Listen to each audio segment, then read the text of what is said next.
gace kacu katumwigireho iki tugiye kubagezaho amateka yaranze umugore witwa Sam Kerry. Uyu ni umugore cyangwa ni umudamu cyane igitsina gore wavutse mu mwaka ku itariki ya 10 z'ukwa 9 1993 akaba yaravukiye mu gihugu cya Australia y'uburengerazuba.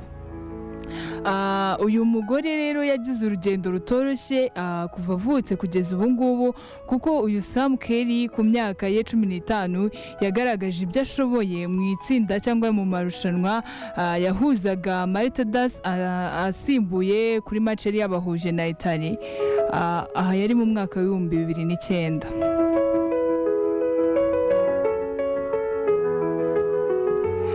Uyu munyabigwi kandi yakomeje akomeza kubaka ibigo byiwe, kuko nko mu mwaka wa 2011 yitabiriye irushanwa mu gikombe cya Asia Cup.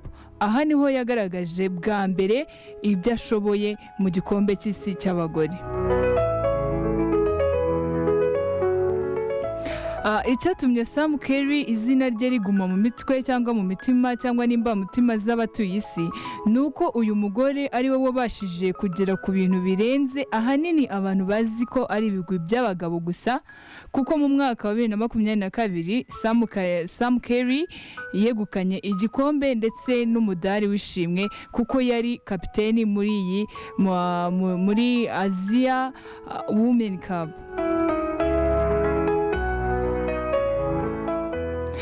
Uyu akaba ari umudamu cyangwa ari umugore wabashije kugera ku bintu birenze, ndetse nawe uherera ahatandukanye, ahantu hagiye hatandukanye ushobora kuba wakubaka izina cyangwa se ukagera ku bintu by'igitangaza abantu benshi batagutekerezagamo.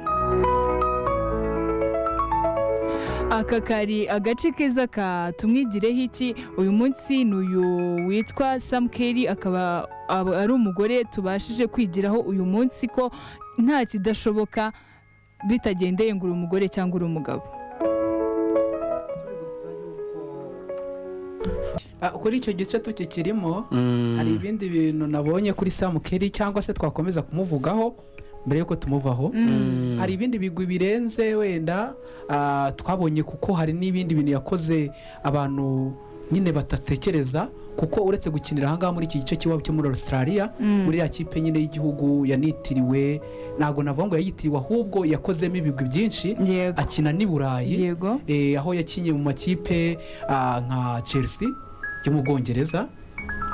Urumva ikipe yitwa Matilda nyine iriya muri Australia imufata nk'umuntu w'ingenzi cyane kandi wakomeje gukora ako kazi. Nanone mu buzima bwo gukina Sam Kerry yakoze amateka atandukanye, harimo gutsinda ibitego byinshi mu marushanwa atandukanye no kuba umukinnyi w'umugore ugaragara ku gifuniko cya FIFA Games. Ni bwa buryo berekana umuntu ku byapa biruseho ndetse bagatangira no kumumurika. Abakinnyi b'abagabo birumvikana, ariko kubona ku gifubiko yaba iki kinyamakuru cyangwa ahandi hantu haza umugore nk'umuntu w'ibanze cyari ikintu kidasanzwe cyane.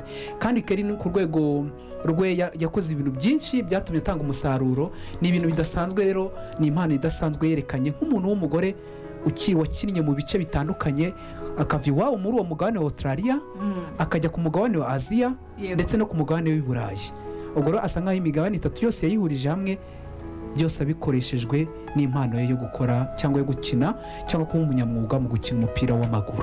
Bibutsa yuko uramutse kano gace kagucitse ushobora ko wajya kuri Home Golden White TV ubundi ukareba amateka arambuye y'uno mudamu wabashe kuba yakora ibigwi by'igitangaza mu mupira w'amaguru.